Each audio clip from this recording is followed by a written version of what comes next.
The moment that truly made me panic was when an 11-year-old pastor's kid asked me what a prostitute was. My brain was screaming, "This is above my pay grade!" for a solid 10 seconds, while my mouth went, I somehow managed an age-appropriate definition. It was a good parental test run. Damn, I'm glad I didn't peak in high school, 'cause my best days will be in the past. I know, looking back, it ain't all bad, but damn, I'm glad I didn't peak in high school. Hey everyone, welcome to Unlearning Youth Group. We're the podcast where we take a look at all the things we learned back in youth group. We find the good, unlearn the bad, and figure out where the heck we go from here. We haven't met. My name is Jonathan Carone, and we're joined, as always, by our co-host, Mr. Eric Williams. Eric, go ahead and say hey to the people. Hey, what is up? Halfway through the season, ready to start the second half off strong with this week. This week is one that could make people feel awkward because it's a little more aggressive, I think. We're going to try not to be aggressive with it, but it's a little more controversial. There's not as much, I guess you could say, consensus thought on this one as there are some of the other topics we're talking about. But today we're talking about mission trips as vacations. And before we get started, I want to give you the premise of what we're talking about, just so we're all on the same page here, because I know certain language can get people tripped up. The general idea is that our mission trips and sometimes even summer camps were oftentimes vacations for students masquerading as mission trips. And here's the reason I say that. If you've gone on a foreign mission trip, you know the typical mission trip travel schedule. It's you leave from wherever you are on Saturday, you fly down to wherever it is. On Sunday, you're getting acclimated to where you are. It's just a day to get settled and to meet the team you're partnering with. So you don't really do anything. You eat some food, you maybe go to a church service, but it's not necessarily any type of working that day. And then maybe Monday through Thursday, you'll serve a few hours during the day. And then if you're like most suburban American mission trips, you're probably staying somewhere pretty nice. Mm-hmm. You're not roughing it in the bush or anything like that. I remember we went to a mission trip in Guatemala. We were traveling an hour or two each day into the jungle and then coming back and staying at their version of a 5-star resort and going down water slides at night. So you do that Monday through Thursday, and then Friday, that was your fun day of being a tourist. That was your spend money, your day to go see the sights and go shopping and take it all in. And then Saturday you travel home.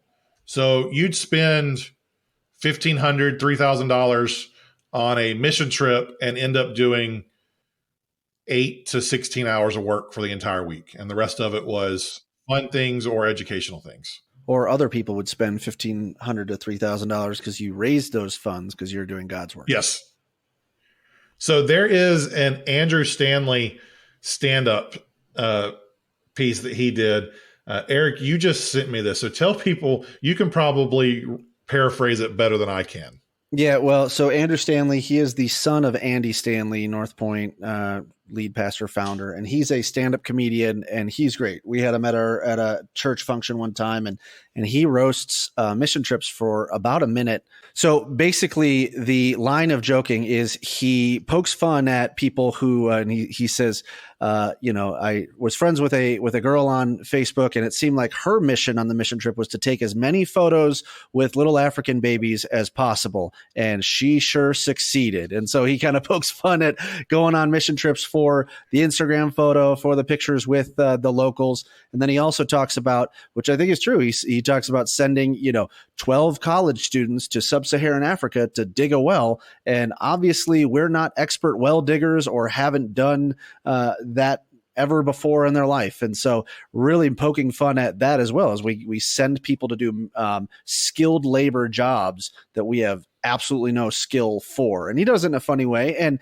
he does it in front of church people. And every time I've heard him say it in church groups, they laugh about it. It's nervous laughter, but they laugh about it.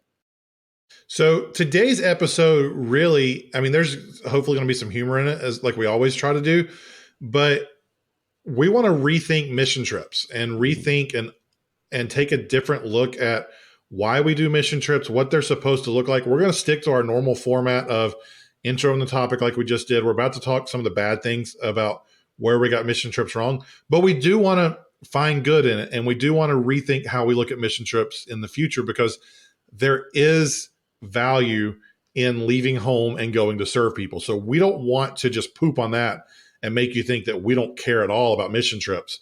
That's not the point of this. Mm-hmm. So before we can get to the good stuff, let's go ahead and talk through some of the bad things. And there's a great article on the Gospel Coalition. There's a bunch of articles, a bunch of different places about this. But we're going to pull some of the stuff we're talking about from that. It's called I'd Probably Still Cancel Your Short-Term Mission Trip. And there's 3 big points in it that I wanted to pull out. And Eric, you can jump in and add yours in this as well. And the biggest one is that when we take 10, 15, 20 high school and college age kids to another country to partner with one of our partner organizations who are there long term, they're there for not weeks, but years and years. Those missionaries end up becoming tour guides to a bunch of white kids from suburbia instead of disciplers and evangelists in their community.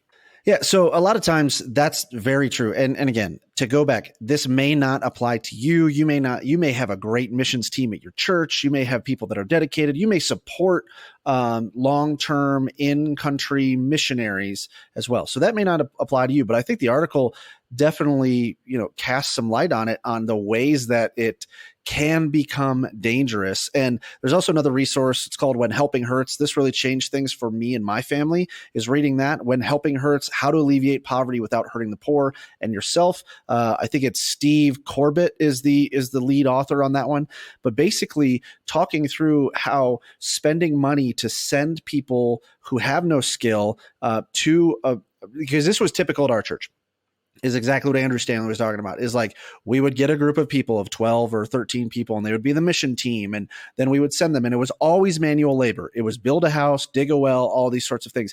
We were doing things that the people in the country could do, and they could probably do it better than our people. So rather than spending the money to pay people on the ground to do the work, right? Stimulate the local economy, give people jobs, and create a cycle where they're helping each other.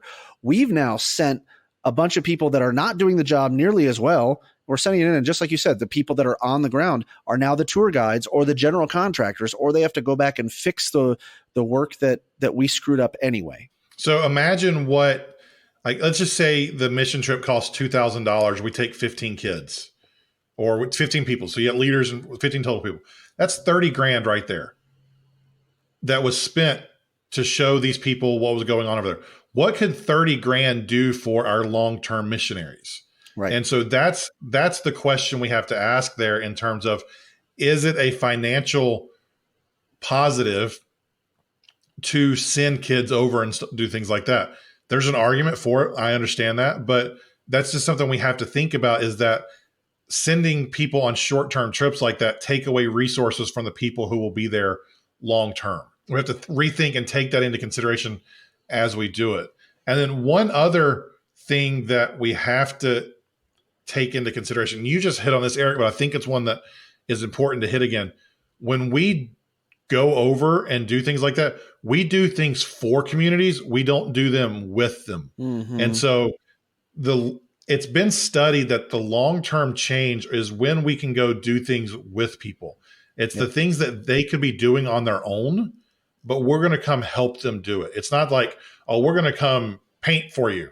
Well, they could have painted on their own, but so we're really just over there serving to feel good about ourselves. Right. We're not actually doing any change there. Yep.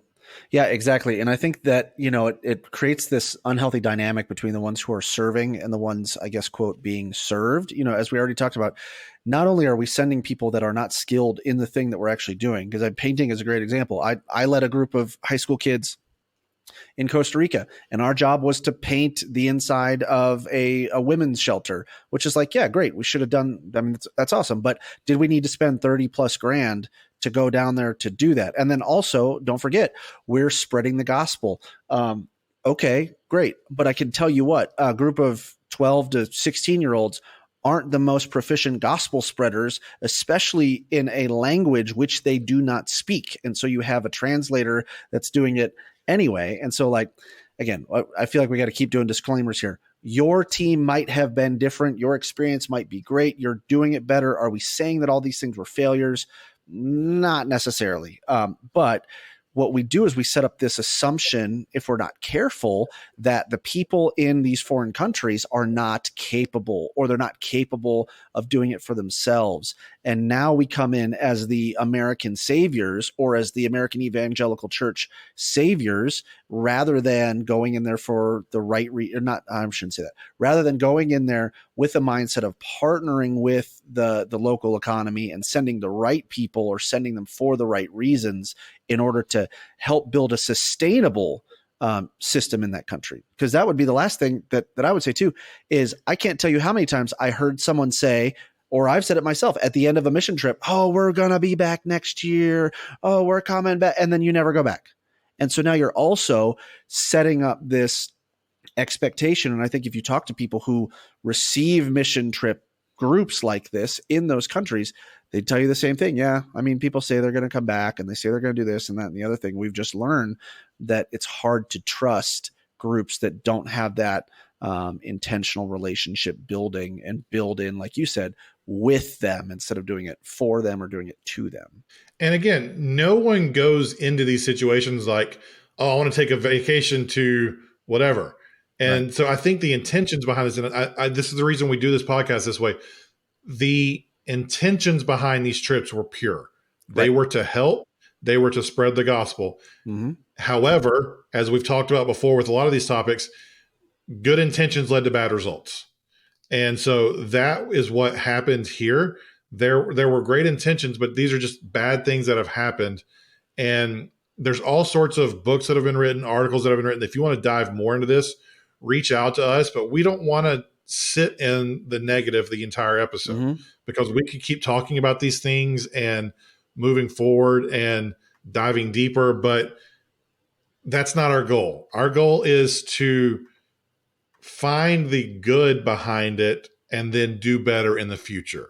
Right. So as we look at mission trips that turned into vacations, what did we get right? What was that good intention underlying the bad approach? Well, I'll tell you what, I mean, some situations might be different. You know, obviously this is going to expose privilege for a lot of people, but there are many people that the only time they ever get out into either a foreign country or into a socioeconomic situation that is different than their own is through a church mission trip. So as a kid, as a 12 to 16, 12 to 18-year-old, or into college, 12 to 21-year-old kid, being exposed to an environment that's different than your own.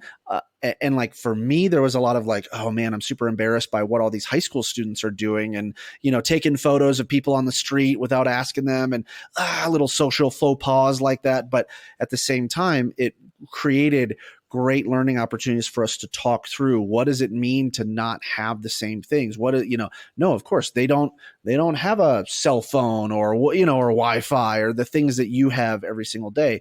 So I think it's good exposure and realizing that, you know, one, you should be thankful for the blessings that you have, but also understanding that there are people in this world that do not have the same things that you do. And so what do we need to do? What does the gospel call us to do because of that? I think that was one major thing. And not even just the people don't have things you do. I think exposing you to a different way of life is good too. I think one of the things we've seen, and we're seeing even more of in the United States right now, is people are staying around like-minded people more than ever before. Yeah, if silos. You're a progressive from a city, you've likely never met a rural farmer who lives in the middle of nowhere and is conservative. And so you have a projected idea of what that person is, a caricature of that person. If you're a rural farmer, or if you live in a town like where I live now, that is, it's very rural. Like our city limits have 5,000 people in it, or 7,000 people, something like that. Like you've never met someone and really gotten to know someone from inner city, whatever, who deal with things differently. I think we've talked about this in another episode, but my town is like 92, 93% white. I was never exposed to black kids growing up. I remember in high school, as my junior year, someone asked our principal, Miss Dockery, how many black kids do we have at our school? And she named all 11 of them because that was the exposure. So imagine me. And then I went to Liberty, which is about as white gets, other than BYU. So I wasn't around other kids then either. And so imagine me as a 23-year-old, just out of seminary, high school intern, had been there 8 days, and we take a bus trip to inner city Jacksonville to spend a week down there. And we partnered with a ministry down there that was doing a VBS. We did some construction projects, some beautification and those things. So there were some good things, but I'm with a youth group from West Knoxville. So we were in the wealthiest part of Knoxville. All these kids they had plenty. So you had a white area of privilege for them. You had a white rural poor area for me. And we're driving through inner city Jacksonville, and we see a woman in the street on something. Like, we had girls in the bus crying because they couldn't understand what was going on. So to be introduced to what other people go through who are in the same country as us, that's a good thing. I remember one night we had come back to the school we were staying at, and we did our worship thing. And one of the women who ran the organization we were partnering with, she was coming and talking to us about how all these things that these kids in this community that we're working in, they don't have access to. And my rural white pride came out like, no, I have student loans, so they can get student loans just like I can to go to college. They can go to the library and put in applications just like people I know had to do. So I'm fighting back this intrinsic thing inside of me. But as I got to know them more and more, as we worked throughout the week, I realized like, oh, this white privilege thing is an actual thing. Like when they say these kids don't have access, they don't have access. And so it actually exposed me to a different way of life and people who thinking different, because if you come from conservative America, you think the progressives and the liberals are demons. And if you come from progressive liberal America, you think conservatives are racist dummies. And to actually sit down and meet people and have real conversations with them and learn what they're about and why they are, it exposes you to the gospel more and realizes that we're a lot bigger than just the areas that we grew up in and the ideology that we were taught from our neighborhoods. Yeah, exactly. And I think the other thing is it shows you what you have in common with those areas too. Yes. I don't know if you can identify with this. You know, my wife was, she was raised in the, I guess, poorest county in Ohio. And so rural poor, just like you're talking about. And now she's had history teaching at inner city urban areas. And, you know, she makes great connections with these kids because she identifies with a lot of the same struggles. They just look different and the struggles are the same. On the flip side, I grew up in a majority minority school in rural New Mexico. And so if you look at all of my elementary school photos, I was like the only white kid with a bunch of Hispanic kids and, you know, Native American kids and stuff like that. And it's like, so when I would go to a Latin American country, you know, there were things that I identified with as well. And then the other piece is looking at another country or how people are in a different situation. And I don't automatically assume everything in the USA is better than everything for everybody else. Like there are people that are perfectly happy in the countries that they are. And I know that seems incredibly naive and ignorant to say. And people are like, yeah, sure, duh. But there are probably listeners out there that like that might shock you that not everybody wants to be in the lifestyle and the thing that I have, and they don't all want to move to the United States, and we're not better. We're just different. And so someone who's in sub-Saharan Africa, or someone who's in the jungles of Central America, or in the, the barrios in Latin America, like Germany or Australia, or Germany or Australia, anything like that, like that, you get exposed to their culture and you realize it's like, oh, maybe I realize that people are just different. They're not worse off. They're just different. And so mission trips have the opportunity to expose us to those things, to give us a bigger picture of the gospel.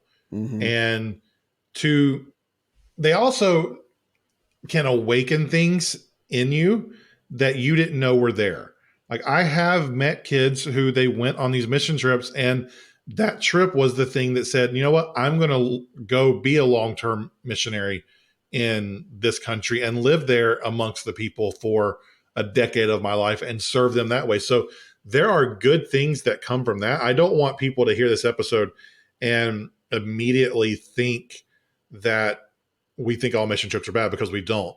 But we do have to reframe it, like we've talked about. Another thing that I think is really important is putting people, students, teenagers, in situations that are uncomfortable and taking them out of their comfort zone. It's the same thing we talked about in the Cry Nights episode, where part of the reason we do camps and retreats or mission trips is to get kids out of their normal routine. Mm-hmm. And so to have a shock to the system, to put them in uncomfortable positions, makes us rethink things that we already thought, and gives us the space and the perspective to reframe things.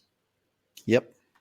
Yeah, I think that's great, is to be able to do that and to get in those uncomfortable situations. How do you handle it? And also, like we talked about earlier, like learning from these situations in, I wouldn't say a safe environment necessarily, but in an environment where you have, if your youth leaders have it together, like they can help provide some of the context. And so it's not really safe, but it's an evaluated experience. It's an experience that you can be coached on or given feedback on as you go to, and given the perspective as well in those areas, so you can actually grow instead of being either stuck in your current mindset or falling on your face and then never being able to learn from it.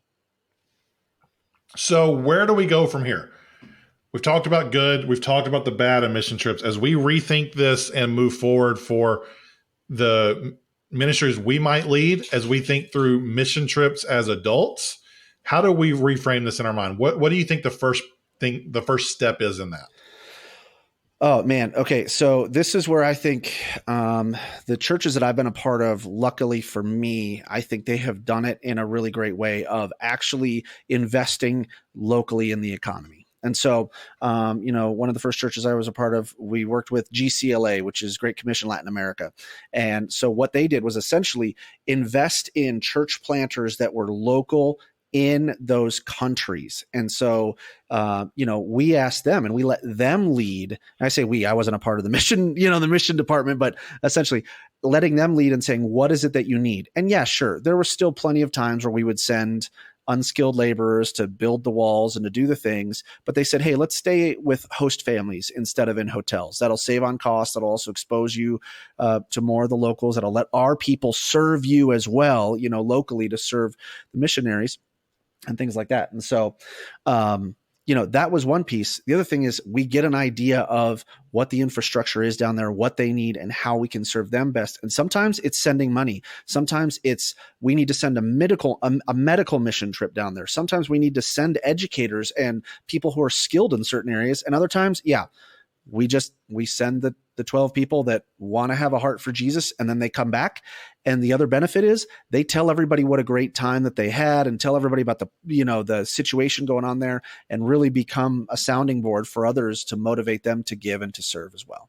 I really think one of the key issues and the key things we can do is listen to our partners on the ground of what they actually need, instead of trying to fill something in our program to do. Because one of the mission trips I was on, we went to Guatemala. We partnered with a doctor down there who did medical trips into the jungle.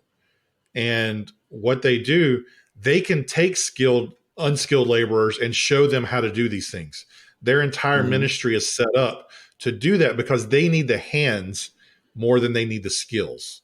So they've got a couple or a few people on the ground year round who are the skilled laborers, and then they need people to come in and just help them, to be hands and feet for them so they can care for the locals.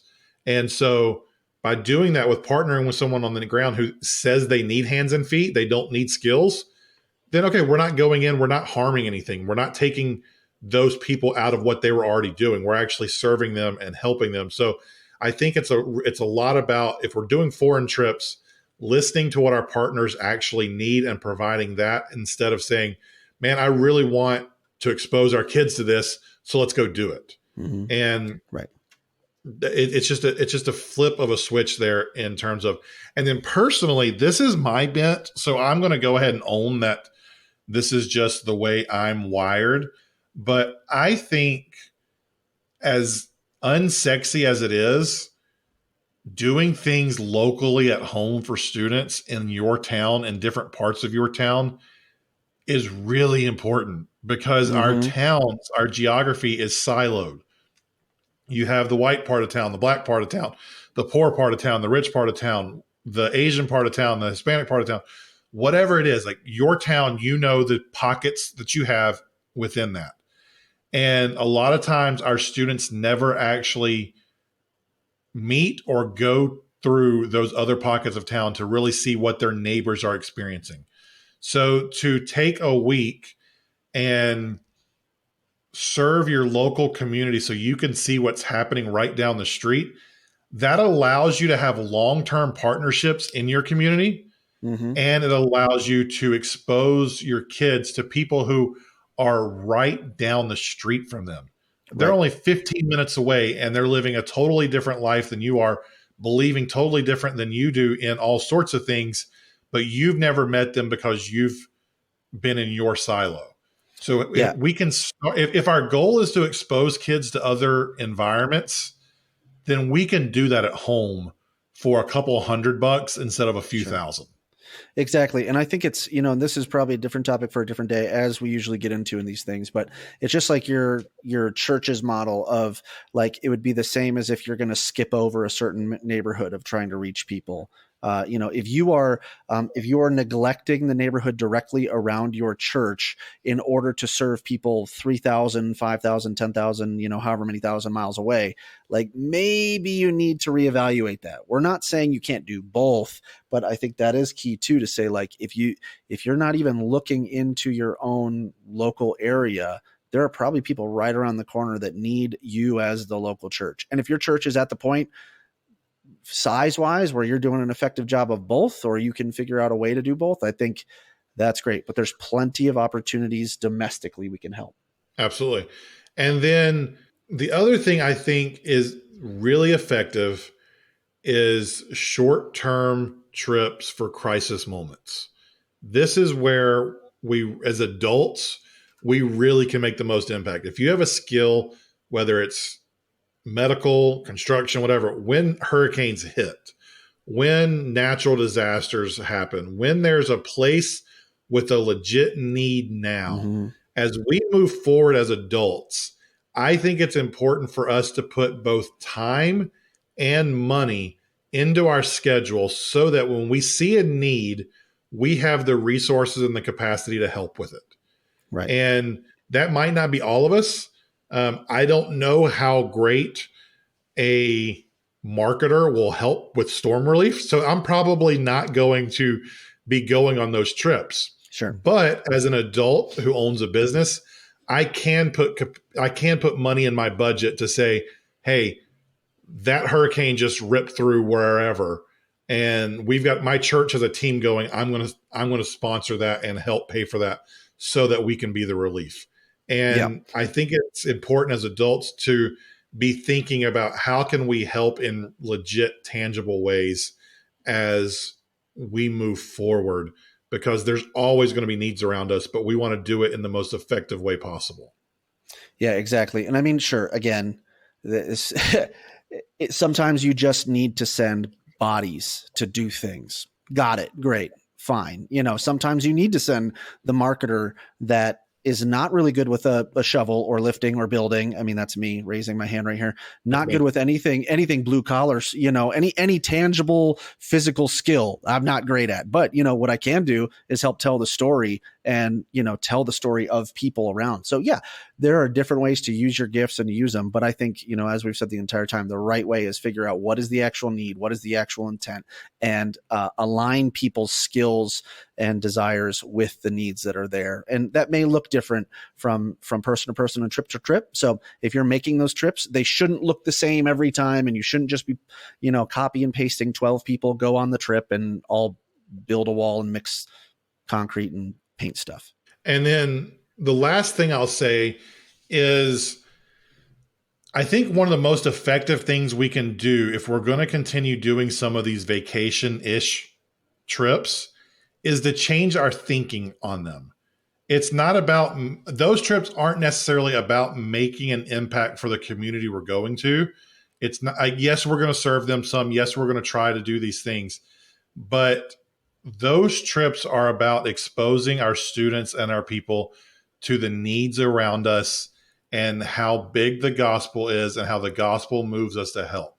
Those are discipleship opportunities more so than serving opportunities. Serving will be a part of it, but if we approach it as if we are going to learn, we are going to be exposed to things, we want to see what God is doing, then those are discipleship opportunities instead of white savior opportunities. Yep. And so it's just a shift in thinking as opposed to a shift in doing. Totally agree. Well, that's it for this week. Thanks for hanging out with us. I know this topic was there's some stuff to wrestle with, so it's a little meatier and a little harder to digest. But next week, we're hoping it will be a little lighter, but it's still, and I think it's a really important one because next week we're talking about how growing up, we glorified testimonies and stories that were outrageous and how that minimized those of us who may have been Christians our entire life. We felt like we weren't enough, that we weren't good enough. And it also led to some lying and some harmful things as well. So if you haven't already subscribed to the show, go ahead and subscribe to the show, rate us, review us. If you've got a story for the front end of the episode that you think is funny or awkward or entertaining, email them to hello@unlearningyouthgroup.com. Or if you're on TikTok, put them on TikTok, tag me at Jonathan_Caron. I would love to see those as well. But that's it for this week. Thanks for hanging out, and we will be back next week.